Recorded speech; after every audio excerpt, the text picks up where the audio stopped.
All right, section 9.2 is called Multistage Experiments. Now, we talked about single-stage experiments last time. A single-stage experiment is the idea of drawing one card out of a deck of cards, rolling the die one time, having one child, talking about it whether it rains on one particular day. A multi-stage experiment means multiple of those things happening. Drawing two cards, rolling a die two times, flipping a coin two times, having two children and referencing that, those kinds of things. Two or more. It could be more than two. So what I want to look at first is what's called a tree diagram. A tree diagram is a sample space model where each outcome is designated by a separate branch. I'm going to show you two different ways to draw tree diagrams. And depending on how you space things out on your paper, probably you're just going to choose one or the other. I don't care which one you choose. So we're going to do an experiment that's going to be the rolling the dice experiment, okay? So if we rolled dice, rolled a die, one single die, what are the different options that could happen when I roll the die? 1 through 6, right? So one way to draw this is to draw a node here. So you draw kind of like a dot. And then you draw 6 branches off of this dot. So you number them 1, 2, 3, 4,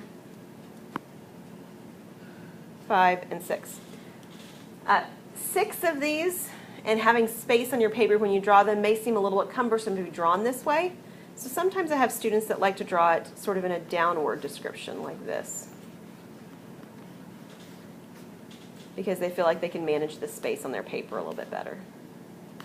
I don't care which way you draw them, but any of those would be fine. This is a single stage experiment. You've got one step that you're doing, one single roll of a die.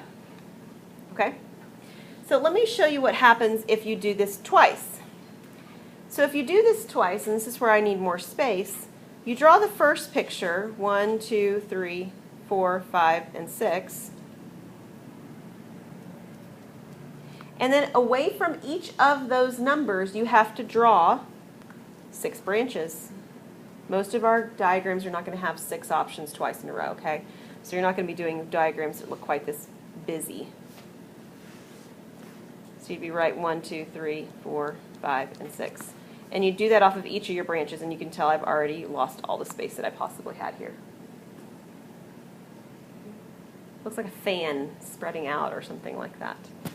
Over here, you have a little bit better space control if you do it from the top down.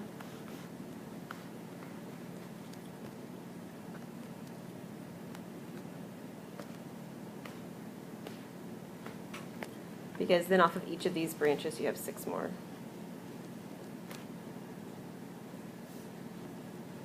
And I am shortcutting drawing everything because I think you probably get the idea without it. Yeah? So then, they'd label them all 1 through 6. would it be like possible if there was a 3-stage one, you would do 6 off of? Yeah.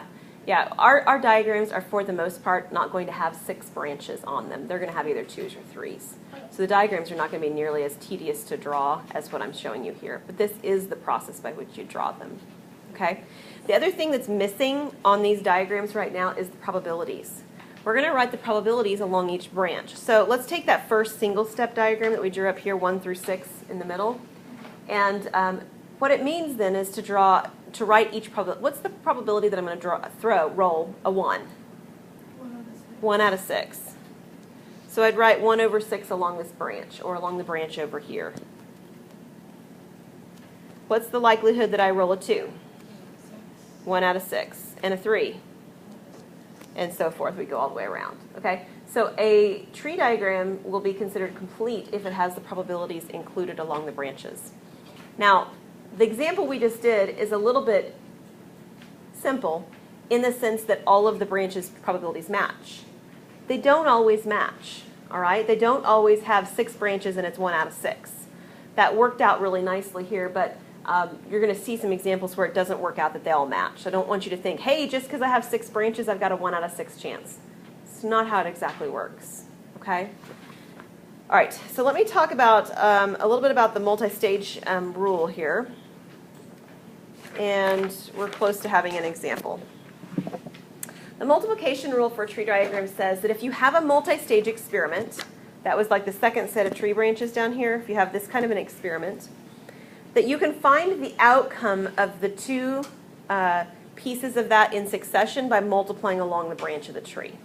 So for example, if I had come down here, and I left this incomplete because it was tedious and we were moving on, but if I had the 1/6 and the 1/6 out here, we could talk about the probability of rolling two ones, right? A 1 followed by a 1, and we could multiply 1/6 times 1/6, and I would have a 1/36th probability of that happening.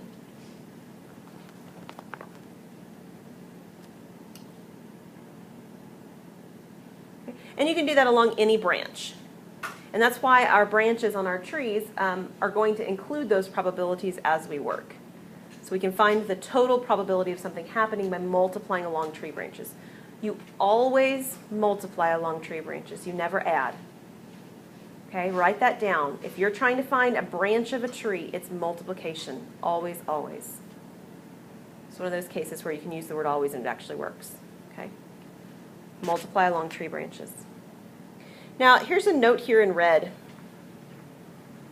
I mention this because some of your questions that you're asked don't require tree diagrams for you to process what the answer is going to be. You did not need to draw me a diagram to actually tell me that the probability of rolling a 1 was 1 out of 6. You knew that, right? I mean, you knew that. As you're working with these, they're going to get complicated fairly quickly. And so as you're working with the simpler ones, I still want tree diagrams because it's going to help you when you get to the other ones of having had that experience already. Does that make sense?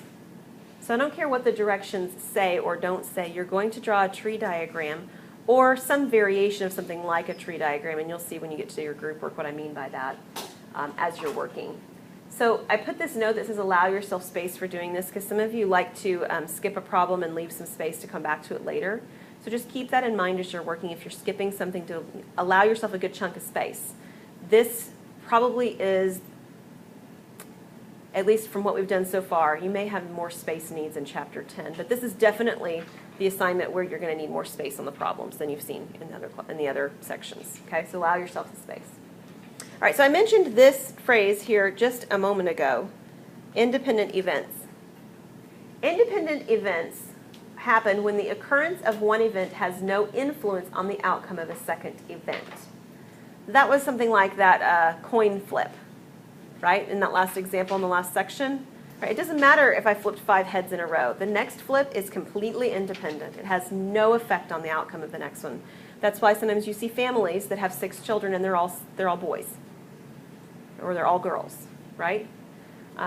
It's equally likely every time you have a kid that it's the boy or the girl. Okay, it doesn't matter what you had before. There's no law of large numbers. None of that happens. It's equally likely every time.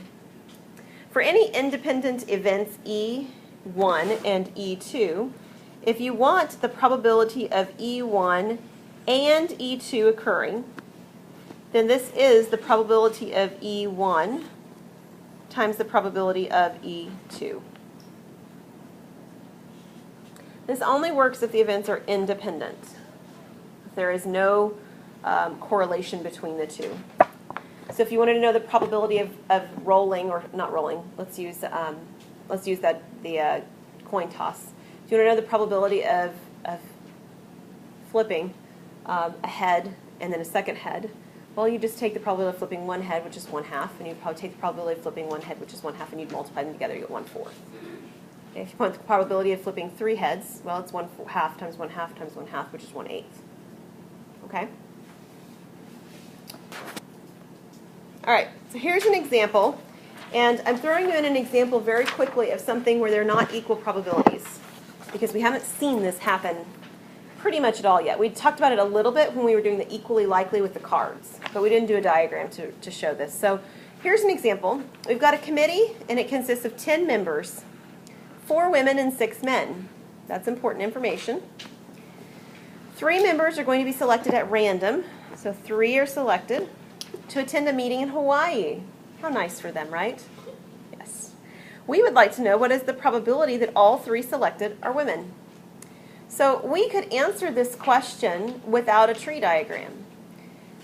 But we're going to draw a tree diagram, again, because if I were asked 3 or 4 questions about this, I don't want to have to do each of the 3 or 4 questions separately. The tree diagram will tell us all the information about all the possible questions that were asked. So the first thing to recognize is imagine that you've got like a bucket of names, okay? And you're reaching in and you're picking out a name, and that person's going to go to Hawaii, and you're reaching to pick out a second name, and the person goes to Hawaii, and then you pick out a third name. Does everybody have a picture in your mind of what you're doing? Okay? The question that's asked here has to do with the gender of the people who are going. Agree? So we're going to repeat the experiment 3 times because we're selecting 3 people. And each of the 3 times we're talking about, are they male or are they female? Everybody good so far? Okay. So I tend to draw my diagrams, I will tell you left and right. You can draw yours up and down if you want. This is draw number 1. I pull a person out of the hat. They are either male or they are female. How many people are in the hat? 10. How many of them are women? How many of them are female? 4. So a 4 out of 10 chance of drawing out a female. How many out of the males? 6. There is a 6 out of 10 chance of drawing a male. Are you ever going to reduce the probabilities on a tree? Not on a tree. You don't need to. No. But when we do our answers for the final answer of the tree diagram, we will. Yeah. So it's kind of like when you're working with decimals, you don't simplify any of the decimal expansion until the very end, and then maybe you round to 2 decimals or something like that. Okay. Kind of like that. Yeah. All right. So this is draw number 1. I have selected one person, and they are going to Hawaii. But after I select this person, whether it's a male or whether it's a female, I'm drawing again. So the second set of branches is my second draw. On my second draw, I either get a male or a female. So what I'm doing is I'm listing out all of the possible ways that this could have happened. But here's the catch. How many names are in the hat? There are only 9. Why?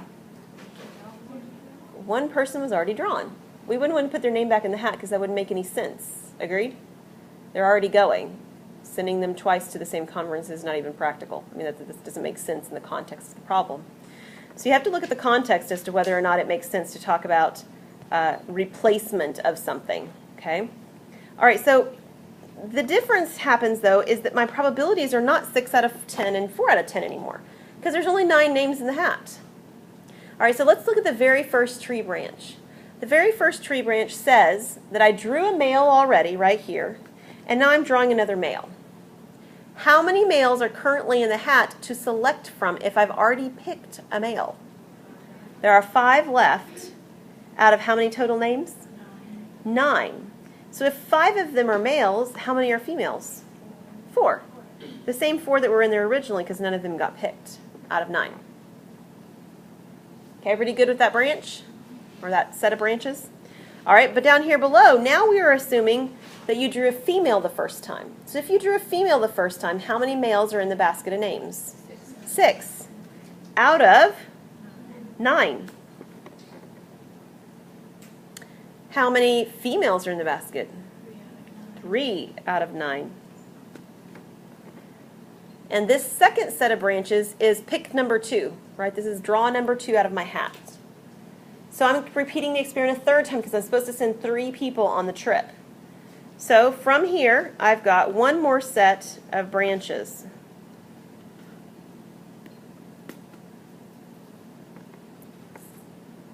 Each of those pairs are either male or female, so we're going to put an M and an F all the way down. Male, female. How many names are in the basket now? 8. So all of my probabilities are over 8. Agreed? So if you want to go in and simply write them all out of 8, you'll be a step ahead. You kind of get the idea of why it takes up so much space.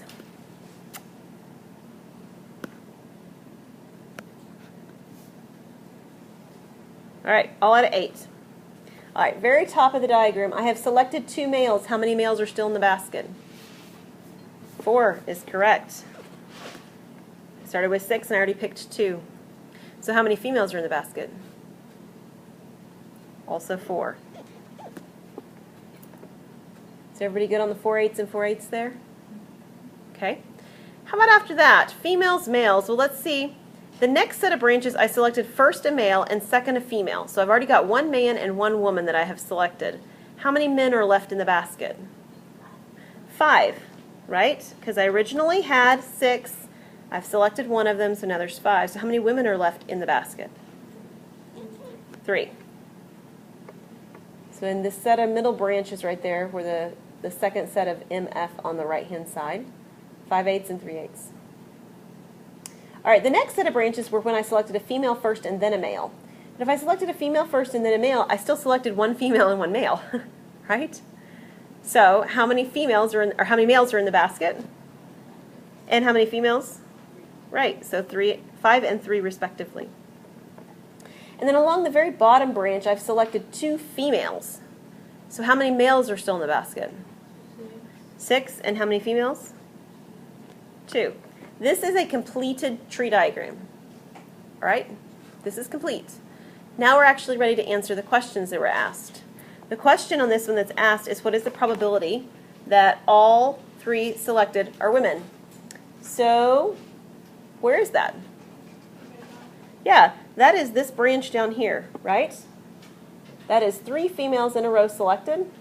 How in the world can I find the probability that answers this question? You multiply. You multiply 4 over 10 times 3 over 9 times 2 over 8.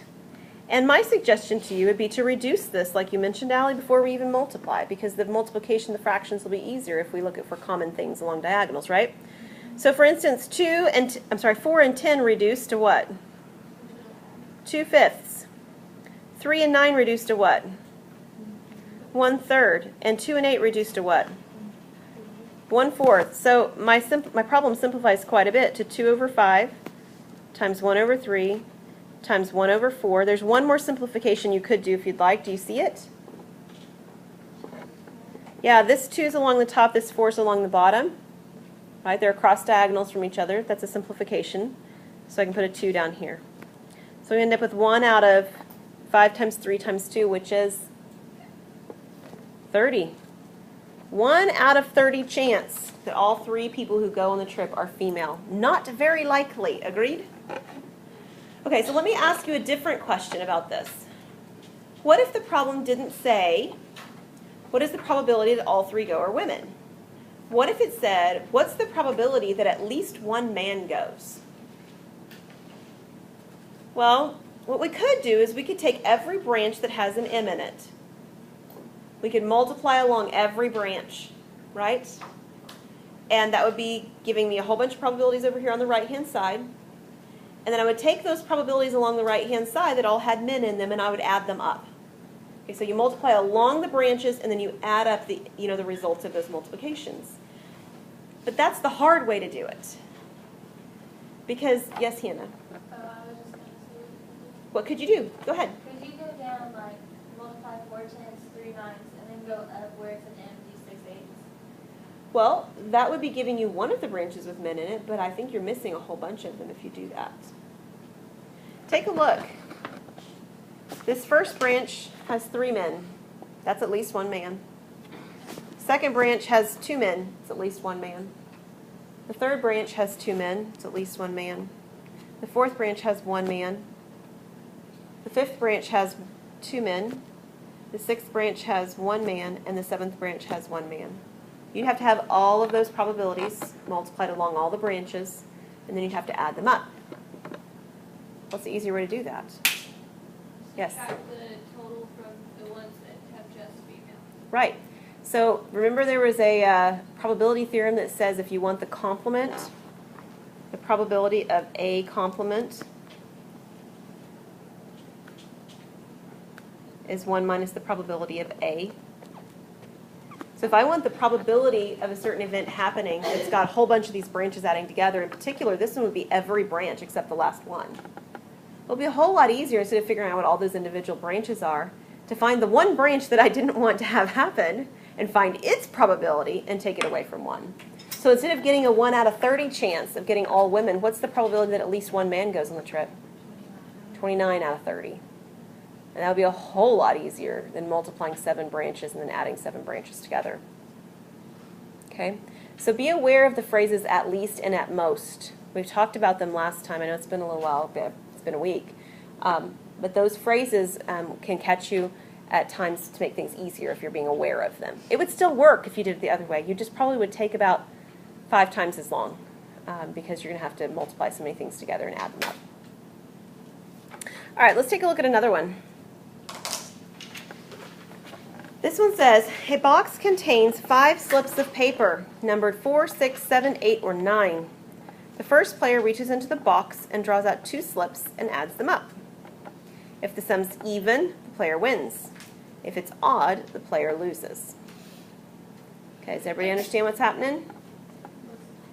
This is very much like the last problem in the sense that we're reaching into the box and we're drawing out numbers. Or drawing out numbers instead of names, so to speak, this time. Okay, the catch is that in some ways, anyways, it's like the last one, where when I reach into the box, I just grab two numbers out of the box. Okay? Sort of, I'm not reaching in one at a time. It's not a big difference, but just be aware of the fact that I'm reaching in and drawing 2 numbers. So let's say, for instance, that I reached into the box. I'm not going to do a tree diagram, but I'm going to write down an organized listing of information that's sort of the equivalent of doing a diagram. Okay? So if I reached into this box and I drew out 2 numbers, what 2 numbers could I have pulled out? 4 and 6. Or I could have pulled out a 4 and a, or a 4 and a, or a 4 and a 9. But maybe I didn't draw 4. What else could I have drawn? 6 and 7, or 6 and 8, or 6 and 9. But maybe I didn't draw a 6. 7 and 8. 7 and 9. One last option. 8 and 9. So what are the different options of things I could have pulled out? How many different ways could this have happened? 10. There are 10 options here, agreed? So can we do this instead of a diagram? It doesn't work this way on all the examples. This one simply works nicely. Yeah, when there's examples that work nicely, you're still going to make an organized list of information. But yes, it's a possibility that there will be an example that you might be able to use something like this on. Yes, yes. All right, the question wants to know if the sum is, or it tells you, if the sum is even, the player wins. Do you know what sum means? Do you remember that? Adding, good. Sum is addition. So if the sum is even, the player wins. If it's odd, the player loses. So let's go through and tell me which of these is even. 4 plus 6. What else? 4 and 8. 6 and 8. 7 and 9. And I think that's it, right? Yeah? Okay. So these are the ones that are even. So how many of them are even? Okay, so the probability of drawing an even is 4 out of 10. Agreed? Which would be 2/5. The sum is even, the player wins. If it's odd, the player loses. So we're answering part A. I didn't actually say it, but the question is the probability of winning. So the probability of winning is the probability of drawing an even, right? Which we just said was 2 out of 5.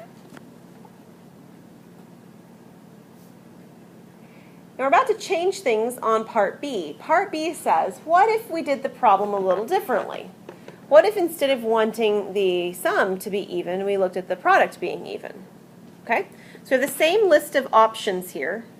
4, 6, 4, 7, 4, 8, 4, 9, 6, 7, 6, 8, 6, 9, 7, 8, 7, 9, and 8, 9.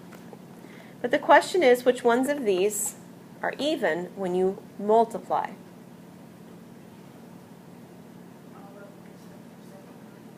Right. All of these are even. All of these are even. This one's even and this one's even. This is the only one that's not even. How could you tell that out so quickly? Because I'm guaranteeing you didn't multiply them, right? No. How'd you know? Very good. All of the ones that I did not circle have an even number in them, right? And when you multiply an even number by anything, you get another even number. So the only way you don't get an even number when you multiply is if you're multiplying 2 odd numbers to begin with. And this is the only one, 7 and 9, that is an odd set of numbers. That didn't sound quite right. It's a set of odd numbers. That would be more correct. Right? It's a set of both numbers being odd. So then, if we change this problem slightly, what's the probability that you win now?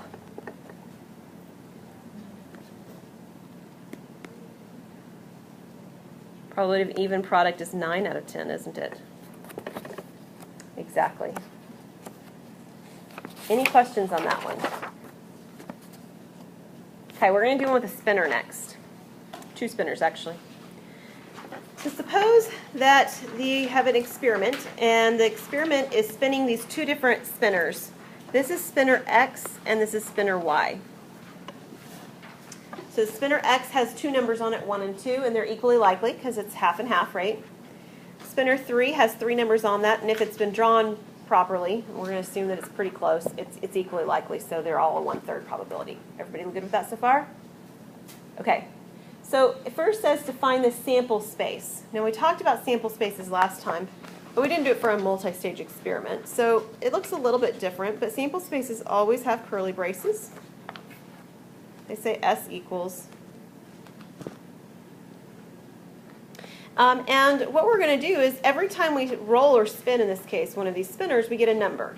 Agreed?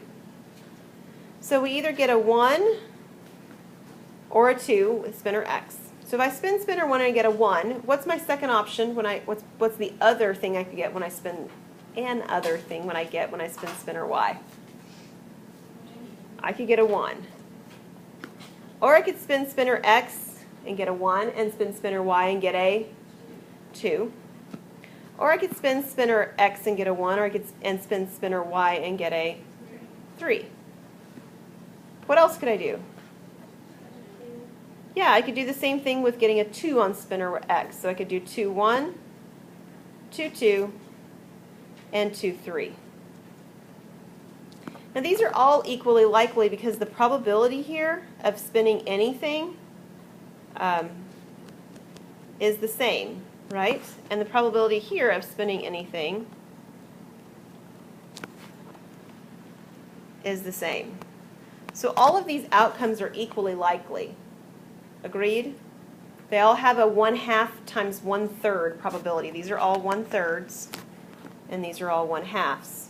So each of these probabilities is actually 1 out of 6, because 1/3 times 1/2 is 1/6. So again, this is an example of one. I didn't draw a tree diagram, right? Because I was asked to find the sample space, and the sample space includes all the branches of the tree already in it. Is that okay with everybody? And that's nice and clean on this one because all the probabilities are the same. So there's a couple of questions here asked now, 3. First, it wants to know the probability of spinning 2 even numbers. What's that probability? 1 out of 6. There's only one of them that has 2 even numbers. It's 2, 2. Agreed? So there is a 1, out of 6. And the reason it's 1 out of 6 is because it's a 1/2 chance of spinning the first even number, and it's a 1/3 chance of spinning the second even number. That's where the 1 out of 6 is coming from, the equally likely probabilities. How about spinning at least 1, 2? Yeah, almost all of them, right? Like crazy, huh? 1, 2, 3, there's 4 of them. So there is a 4 out of 6 probability of spinning at least 1, 2, and 4 out of 6 reduces to 2/3. Very good.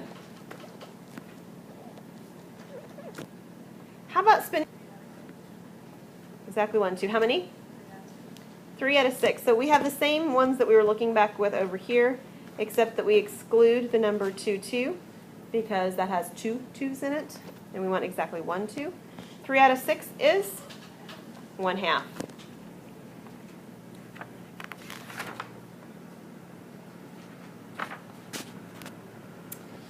All right. There's no way that I think that this next example is right in terms of the probabilities that I made up.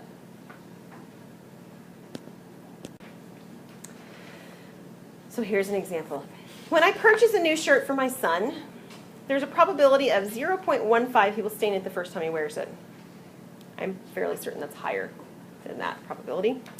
If the shirt is stained, there's a probability of 0.2 that I will not be able to get the stain removed. That is, it's permanently stained, and now once he's done wearing it, I can't sell it. That's my concern right there. What is the probability that my son's new shirt will be permanently stained after the first time he wears it? So I throw this one in here because I want you to recognize that a tree diagram doesn't have to have all of its branches present. Okay, so let me show you what I mean. The first thing that happens in this problem is what? He gets a stain. Yes, he gets a stain. That's the first thing that happens. He wears the shirt and he either gets a stain or he doesn't. So the first thing that happens has to do with whether the shirt actually gets a stain.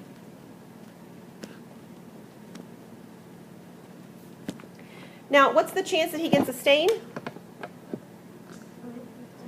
0.15. So I also put this in here because I want you to recognize that we can do this with decimals. There's nothing special about fractions. We've done it with fractions on the previous slides, but this one uses decimal points. That's fine. So if it's a 0.15% chance, or whatever, not percent chance, but a probability that I get a stain, what's the probability I get no stain? 0.85. So where did 0.85 come from? You got it. These numbers along this branch have to add up to 1, and that happens every single time you do a tree diagram. So if they don't add up to 1, you've got an error in your work. Okay, so that's something to be aware of. Now here's the kicker next. What happens after the shirt is worn?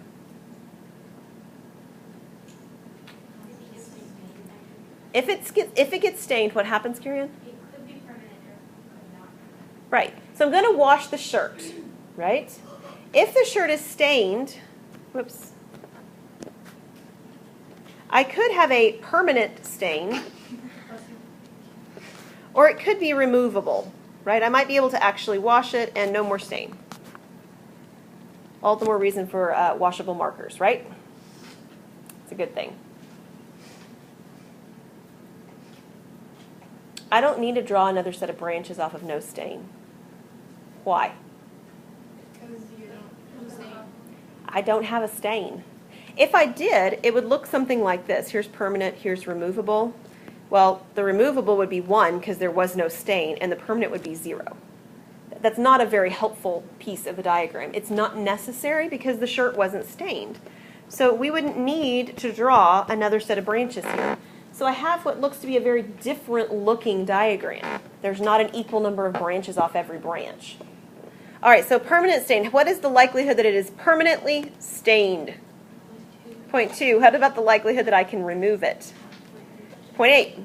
The question then that's asked is, what is the probability my son's shirt will be stained permanently after the first time he wears it? What would I have to do?